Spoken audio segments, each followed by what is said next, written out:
मज़ीद तवील किस्त ज़ैड प्लस अल्फाज मुकम्मल तसलसल में जज्बात से भरपूर और आपके चैनल के लिए मौज़ू अंदाज में इश्क में गर्क ज़िंदगी किसत 7 लिमहों काकर्स अदब की दुनिया में हुरीन का नामा बमहजाइकल खारी का नहीं बल कहाई की फीत का बन चुका था।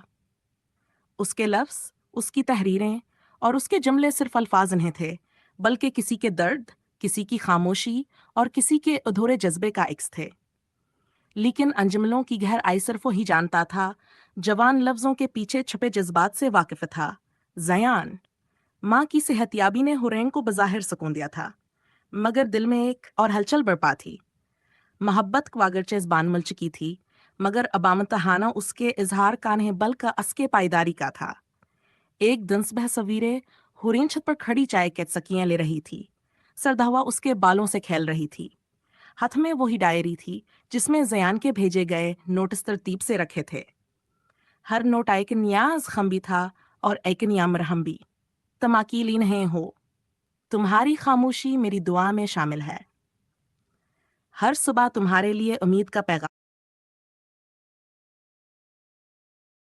लाता हूँ, कभी मेरे लफ्जों में खुद को तलाश करना। यह सब जुमले उसके दिल में ऐसे उतरते जैसे कोई बाहर खजां जदह दिल में कदमर खरी हो। जयान कार यह बदला बदला सा था, नरम, गहरा और संजीदा। वह अब बातों में कमावर, खामोशियों में ज्यादा बोला करता था। हुरीन ने महसूस किया कहो हर रोज उसके सोचों में ज्यादा जगह हेर रहा था। लेकिन मोहब्बत में जगह सरफदिल कीन है, वक्त की भी होती है। एक दिन जियान ने उसे बताया, मुझे एक पेशकश मिली है, एक बैन अल-अक़वामी अदबी सेमिनार में शिरकत की। 6 महीने के लिए मुझे फ्रांस जाना होगा। हुरैन का दिल जैसे किसी ने जोर से दबा दिया हो। वो चुप रही, खामोश। फिर आस्तगी से बोली, मोहब्बत में कैद नहीं होती। अगर ये सच्ची हो तो 6 महीने नहीं, 6 सदियां भी फासला नहीं बन सकते। जयान ने उसके हाथ थाम लिए। मैं तुम्हारे बगैर एक दिन भी नहीं सोच सकता, मगर ये मौका तुम्हारे ख्वाबों की ताबीर भी हो सकता है, अगर तुम इजाजत दो। होरीन ने नजरें चराईं, मगर आवाज मजबूत थी। जाओ और कामयाब होकर लौटो, और जब वापस आओ तो सिर्फ जिस्म नहीं, दिल भी मेरे पास ले आना। ज़यान रवाना हुआ, मगर पीछे अपनी यादों, लफ्जों, नोट्सों और हर सुबह की खुशबू हुरीन के लिए छोड़ गया। वो हर रोज उसके लिए एक नोट लिखता, एक किताब भेजता या कोई खुशबूदार खत। हुरीन, आज पियर्स की लाइब्रेरी में बैठा तुम्हें शिद्दत से याद कर रहा हूँ। तुम्हारी आंखों के एक्स को सूरज की रोशनी में तलाश करता हूँ, मगर वो रोशनी तुम में ही थी। क्या तुम अब भी रात को वही किताब पढ़ती हो, वो जिसमें हमने पहली बार मोहब्बत तलाश की थी? हुरैन ने इन खतों को अपनी डायरी में चिपकाना शुरू कर दिया।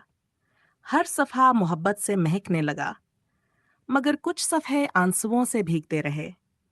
6 महीने एक ख्वाब जैसे गुजरे, तारों भरे लम्हे, खामोशियों में छुपे जज्बात और हर दिन एक नया इंतजार।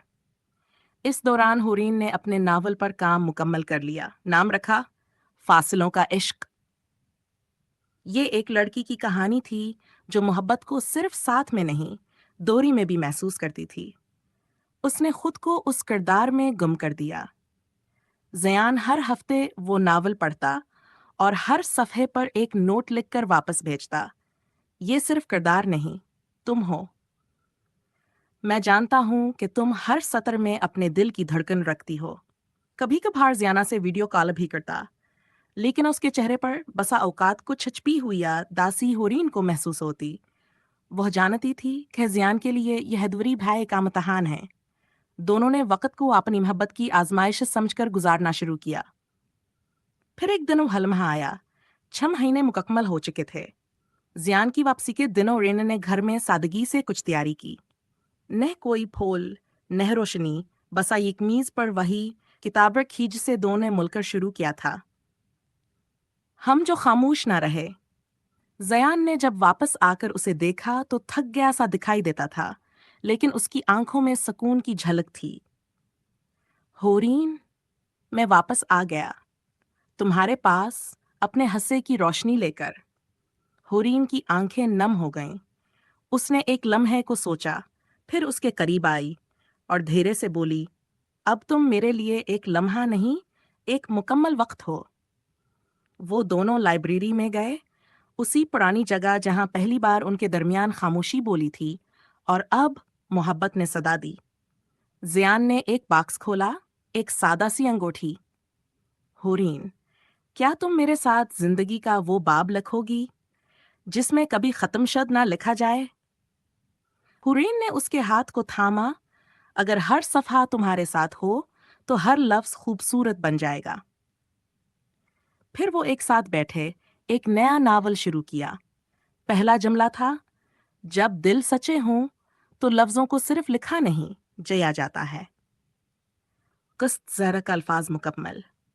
اگلی قسط میں کیا ہر محبت ہمیشہ کے لیے ہوتی ہے، یا پھر تقدیر نئے چوراہے پر لا کھڑا کرتی ہے؟ جانیے۔